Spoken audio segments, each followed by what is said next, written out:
بڕیارە لەم هەفتەیەدا ئەنجومەنی پیرانی بەریتانیا بۆ گەنگەشەکردن لەسەر پرۆژە یاسای مشتومڕاوی ناردنی کۆچبەران بۆ ڕواندا کۆ ببێتەوە. راپۆرتێکی پەرلەمانی ئەو وڵاتەش دەڵێت پرۆژە یاساکە لە بنەڕەتدا لەگەڵ پارێزگاری لە مافەکانی مرۆڤی بەریتانیادا ناگونجێت.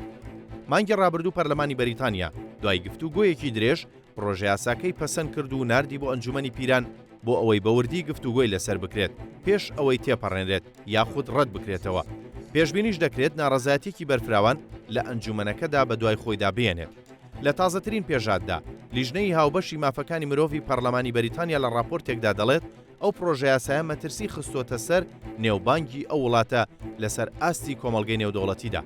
ئەگەرچی یاساکە لەلایەن ڕیشی سوناک سەرۆکوەزیرانی ئەو وڵاتەوە پێشنیاز کراوە، کەناڵی BBC بەریتانیا دەڵێت تەنانەت ئەگەر لە ئەنجومەنی لۆردەکانیش پەسەند بکرێت هێشتا دیار نییە کە جەنگی نێوان لایەنە دژبەرەکانی بەریتانیا لەسەر ئەو پرسە کۆتایی دێدیان نە، چونکە لە نێو خودی پارتەکەی سوناکیشدا ناڕەزایەتی هەیە و دەڵێت یاساکە گونجاو نییە. لە ژێرە و پلانەدا کە تا ئێستا بەریتانیا بڕی 290 ملیۆن پاوەنی بۆ خەرج کردووە، حکومەت داوای کۆچبەران بۆ مافی پەنابەری لە وڵاتەدا ڕەت دەکاتەوە و لە بری ئەوە ڕەوانەی وڵاتی ڕواندایان دەکات.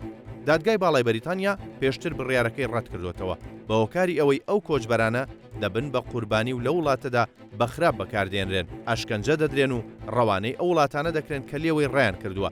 ئەمەش بنەمایەکی سەرەکی یاساکانی مافی مرۆڤە لەسەر ئاستی کۆمەڵگەی نێودەوڵەتیدا کە بەریتانیا ماوەی 70 ساڵە پێوەی پابەندە. ئەگەرم یاسایە لە پەرلەمانی وڵاتەکەدا ئەم جارە پەسەند بکرێت، داوا لە دادوەرە بەریتانیەکان دەکرێت کە بڕیارێک بدەن لەوەی وڵاتەکە سەلامەتە بۆ ڕەوانەکردنی کۆچبەران بێ ئەوەی بگەڕێتەوە بۆ بەڵگەکان. ئەم هەوڵانەی بەریتانیاش بۆ کەمکردنەوەی ژمارەی ئەو کۆچبەرانەیە کە ساڵانە بە لێشاو ڕوو دەکەنە وڵاتەکە و بەهۆیانەوە خەرجیەکی زۆر دەکەوێتە سەرشانی حکوومەت.